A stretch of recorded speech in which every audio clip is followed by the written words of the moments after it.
24 রমজান আল্লামা শের গাজী আমিরুল ইসলাম জালালী হুজুর রহমতুল্লাহ আলাইহির রওজা মুবারকের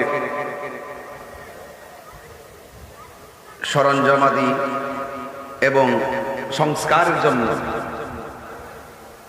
যখন সিদ্ধান্ত গ্রহণ করা হয়েছিল, একটি কোণা দিয়ে একটু ছিদ্র হয়ে গেছে। ভিতরে তাকিয়ে কেউ দেখতেছেন, কেউ অনুভব করতেছেন, আবার মনে মনে ভাবতেছেন যতটুকু ভাঙছে বা যতটুকু ছিদ্র হয়েছে এটা আমরা একটু পরিপূর্ণ করে দিয়ে এমনিতে একটা চাদর দিয়ে এটা ঢেকে দিব।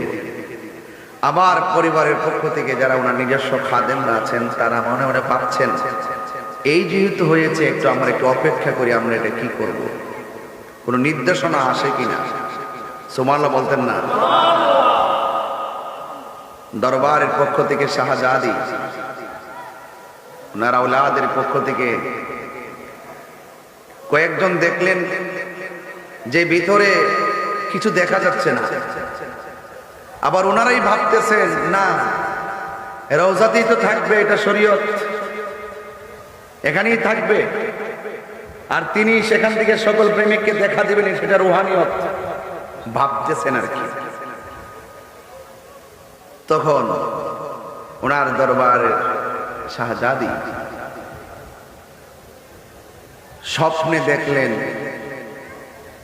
তিনি পাশে একটি জাম গাছ, কি গাছ যেন, জাম গাছ, জাম গাছের গোড়ায় আল্লামা শের গাজী আমিরুল ইসলাম জালালী হুজুর রহমতুল্লাহ আলাইহি আরাম করছেন। ওনাকে জিজ্ঞেস করা হলো আপনি এখানে কেন? তিনি বললেন যে মাজারের সংস্কার হচ্ছে তাই এখানে। সুবহানাল্লাহ বলবেন না? এরপরে তাদের মনের ভিতরে একটি আগ্রহ জন্মালো যে আমরা এটাকে সুন্দর করে মেরামত করব। তখন কয়েকজনকে সিলেক্ট করেছে, সিলেক্টের মধ্যে কয়েকজন নাম জানি কি, মনিরুজ্জামান, আওলাদরা সবাই ছিলেন। সিলেক্ট করে যখন ভিতরে প্রবেশ করা হলো, গিয়ে দেখতেছেন, হ্যাঁ উনি নিজেই ঢুকছেন সর্বপ্রথম, গিয়ে দেখতেছেন আল্লামা শের গাজী আমিরুল ইসলাম জালালী হুজুর রহমতুল্লাহ আলাইহিকে যেভাবে রেখে এসেছেন ঠিক সেভাবে তিনি সেখানে অবস্থান গিয়েছিলেন। কেন? তার কারণ আছে। ওই উপর দিকে যখন একটু ছিদ্র হয়েছে, তখন একটু মাটি পড়ছিলেন কাফনের উপর, ভাবছিলেন যে একটু পরিষ্কার করে দিন। এরপরে তোনার একজন পরিষ্কার করতে করতে করতে করতে হঠাৎ করে হাত মোবারকটা তার হাতে লাগছে। দেখতেছেন যেভাবে ছিলেন তিনি এখনো ওইভাবে সেখানে অবস্থান করছে, এবং এইভাবে সুবহানাল্লাহ বলবেন না? তো আপনাকে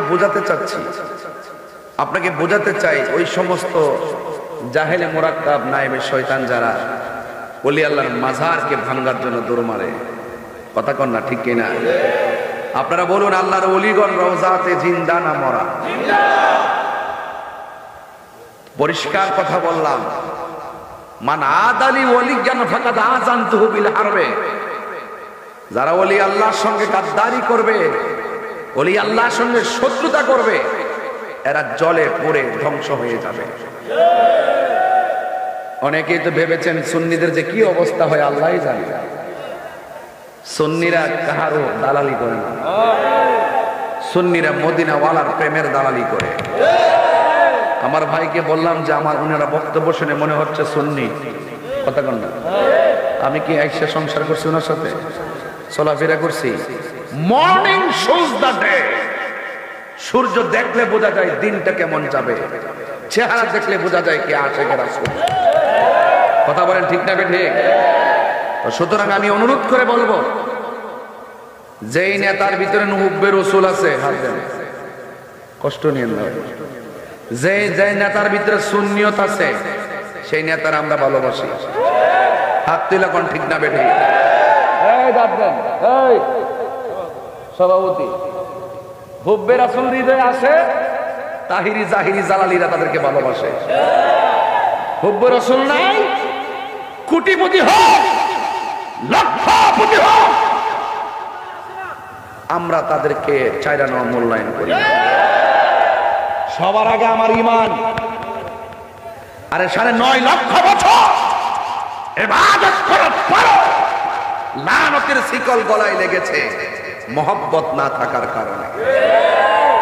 এই জন্য ওলি আল্লাহরা জালালি হুজুর বলতেন আগে মহব্বত তারপরে ইবাদত, আগে মহব্বত তারপরে ইবাদত।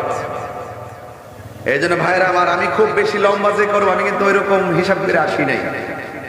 আপনাদের ধৈর্যটা যেভাবে থাকবে আমি এইভাবে কথা বলবো, মনে থাকবে ইনশাল্লাহ। তো বেশি লম্বা করব না, ধৈর্যচ্যুত ঘটাবো না। তো আওয়াজ করে বলুন, আল্লাহর ওলিরা রওজাতে জিন্দা না মরা, এই বিশ্বাস আছে না নাই? আমার পূর্বে জালালিয়া পাক দরবার শরীফের আওলাদ বৃন্দ একের পর এক সমুদ্র কণ্ঠে প্রেম বিলাইছেন, চারা লাগাই গেছেন, আপনাদের জন্য রেখে গেছেন আওলাদ। সারা দেশ ব্যাপী ওনারা সুন্নিয়তের খেদমত করতেছেন, মারহাবা বলবেন না? তো আজকে যারা এসেছেন এক একজন এক এক পীরের মুরিদ হতে পারে, হিংসা নাই আমাদের। যেই পীরের মুরিদ হন না কেন, আমাদের প্রত্যেকের ঠিকানা সোনার মদিনা। কারা কারা মদিনাওয়ালার পক্ষে আছেন হাত তুলে দেখেন। নারে তাকবীর।